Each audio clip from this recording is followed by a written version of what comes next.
and it can survive in rodent flea feces.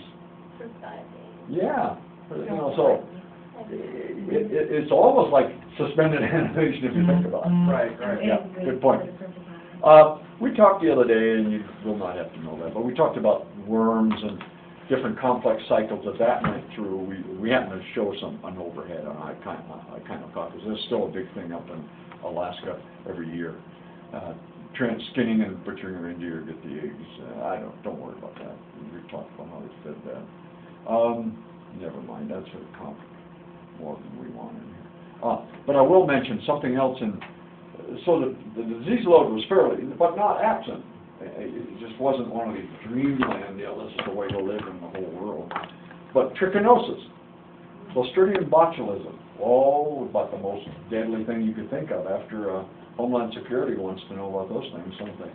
Well, up there it's fairly more powerful and widespread than you might think. For just a moment, I'm talking about Clostridium botulism. What happens often, this is an anaerobic bacteria, there's no air to it or anything. So what happens is traditional Eskimo behavior with changes over time can at one point be safe in the early days because that stood the test of time, trial. But now with new technology coming in, Ziploc bags, they used to always make muktuk. I never liked, my wife liked it. I could never eat it, but being in anthropology, you have to always eat wherever you are, and I'd always try to go to houses when I was hunting with them and living with them that had good berry seasons, because they had what they call Eskimo ice cream made of the back fat of reindeer, caribou, but also from whale blubber. And you'd be surprised, I was sleeping by the refrigerator or something, and Mom making meals at night cut up some whale blubber and hide into little squares, muktuk it's called, put it up in the refrigerator. It was so funny, because some of the kids would want to sneak it, and she smacked their hand. I thought, just reminded me on the farm when my mother used to make lemon pie and cool it out in the winter, and I'd be sneaking out there trying to get one of those. But I could never get into it too much. But muktuk often then is put into storage it's wonderful food, nutritionally wise. It has all kinds of omega-3s, much more higher those fats. It's good stuff, especially if you live in the Arctic. But what happens modern times is that it's allowed to ferment, and it's put in Ziplocs now. And so often not long enough exposed to air so that Clostridium formulates in there and goes to town, that particularly lethal bacteria.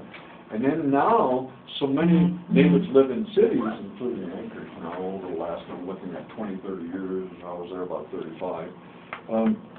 So they share this. Everybody's hungry. How did the whale season go up there? You guys get some whales up in Nome? How about Chishmaref? They're on the phone. Oh yeah, well, you'll be sending me some, I suppose, and all the kinship patterns of sharing. We get this stuff, and we get it to break out in Anchorage, and it's contaminated.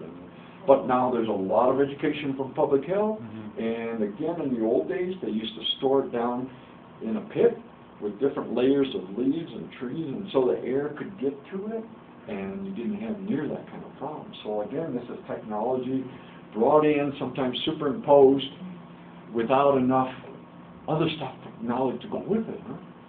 Then trichinosis. The reason I didn't put this here, and this was a typical kind of problem. This is in pork. We think about this screw-like worm in pork that can hurt you. I think it's mostly muscle tissue and aching and all that, but it can hurt you further. Well, the reason I even go on about this is because a good friend of mine in Homer, Alaska, which is a little fishing village where I now have